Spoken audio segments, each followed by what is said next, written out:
Laura, täna oled sa Eesti edukaim lumelaudur. Möödunud hooajal pääsesid esmakordselt FIS-i maailmakarika etapi finaali ning saavutasid seal 9. koha. See on tõeline läbimurre Eesti lumelaua ajaloos ja siinjuures ei saa märkimata jätta, et sa oled kõigest 15-aastane. Räägime sinu teekonnast lumelaua spordi juurde. Lasteaias jäid sa silma, kui tüdruk, kes armastab liikuda ja ronida. Õpetajad märkasid sinu võimeid ja teadsid, et võivad sind riskantsemate vaba ja veetmise viisid juures usaldada. Kui palju sa ise sellest mäletad? Kas sa oled alati heas mõttes hulljulge olnud?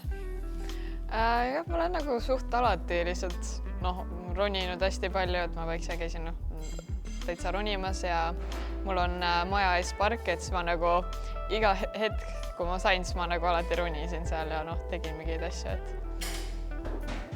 et see käib sinu juurde. Eelkooli eas katsetasid sa väga paljusid spordialasid. Millised neist sulle endale eredamalt meelde jäid ja mida neist kaasa võtsid? Jah, ma proovisin mingi kergejõustikut, rulluisutamist, rattasõitu, ronimist tegin, et päris palju aeg-ajalt käisime suusatamas, murdmaad. Ma käin ikka veel päris palju rulluisutamas, see on nagu selline tore asi, et kuidagi on jäänud, saab kõikjale minna nendega lihtsalt, et jah, et ma vahepeal käin ronimas ka aeg-ajalt, et ikka teen neid asju küll ja muidugi lumelaud kuidagi jäi. Esimest korda astusid sa lumelauale kuuldavasti 7-aastaselt. Kas see oli armastus esimesest silmapilgust või arenes huvi järk-järgult? Kuidas sa mõistsid, et just see on sinu ala? Mul esimene kord, kui proovisime, siis oli täitsa aasta lõpp, lumi oli peaaegu läinud ja siis ma ei tea, vennaga läksime, see mingi tund aega, mis oli, et treeneriga ja siis kuidagi mulle hästi hakkas meeldima, siis saime 4 korda käidud ja siis järgmine aasta läks ka. Ja see kunagi, see ei olnud niimoodi, et ma kohe teadsin, et see on minu ala, vaid lihtsalt hakkasime sõitma hakkasin ja siis lihtsalt kuidagi tuli. See ei ole kunagi niimoodi, et see on kindlasti, mis ma tahan teha või et lihtsalt kuidagi naturaalselt läks. Kas peale seda kõik muu tundus kuidagi igav? Kas peale seda kõik muud alad tundusid kuidagi igavamad? Ei, ma ikka, ma käisin näiteks veelauda sõitmas, et see on ja rulaga käime sõitmas hästi palju trenniga. Ja ma ikka veel sõidan rulluiskudega, et ikka teised asjad on ka väga huvitavad. Sinu areng lumelaua sõidus on olnud kiire ja järjepidev. Mis sa ise arvad? Mis on aidanud kaasa sellele, et oled tänaseks jõudnud kõrgemale tasemele kui ükski teine Eesti lumelaudur? Ma ütleks, et lihtsalt see, et mulle meeldib seda teha.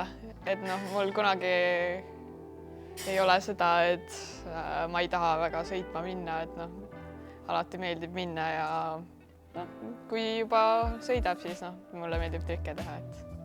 Teatavasti said sa nooremana palju tuge Soomest.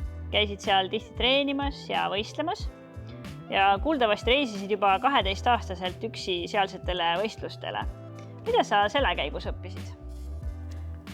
See oli jah, päris tore reis, et ma sain üksinda käia seal ja see ei olnud esimene kord, kui ma käisin üksinda päris, aga see esimene võistlus oli, et siis ma lihtsalt tegin neid asju, mis ma tavaliselt tegin, võtsin aeglaselt ja ma olin juba piisavalt aega sõitnud, et ma teadsin, et mis ma suudan teha ja mis ma tahan teha.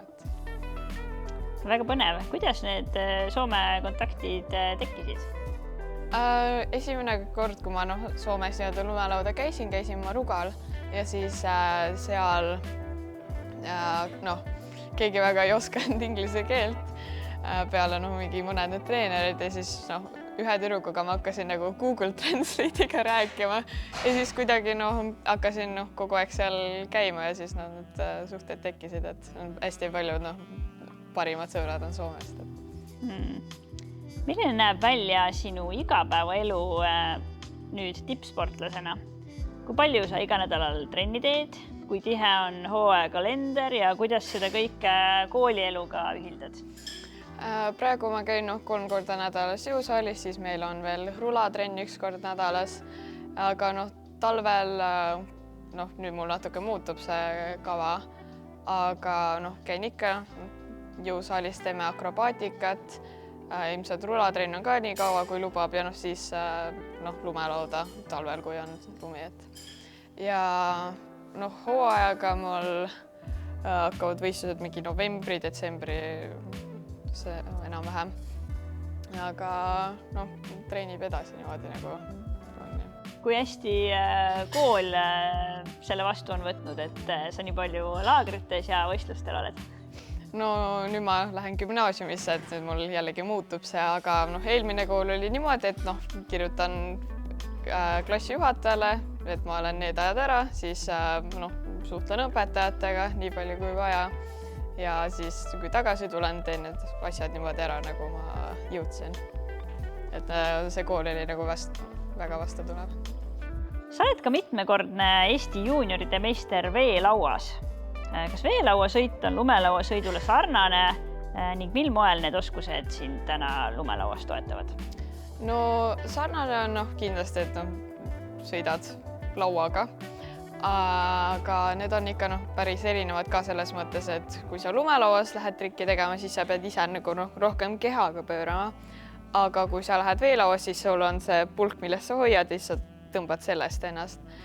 Aga noh, see on kindlasti hästi palju mul aitas reilidel saada, et noh, hüpped on natuke juba noh, erinevad, aga noh, torud, sellised asjad, seal ma sain hästi palju nagu trikke mugavamaks. Seda on väga põnev kuulda. Lõpetuseks ma küsin, et millised on sinu tänased sportlikud eesmärgid ja unistused? Mul ei ole otseselt nagu eesmärke ega unistusi, mulle lihtsalt noh, tahan sõita ja nautida, et see ei ole nagu selline noh, minu jaoks nii tõsine spordiala, kui see on pigem noh, lihtsalt asi, mis mulle meeldib teha. Aitäh sulle ja edu järgmiste tippude vallutamisele!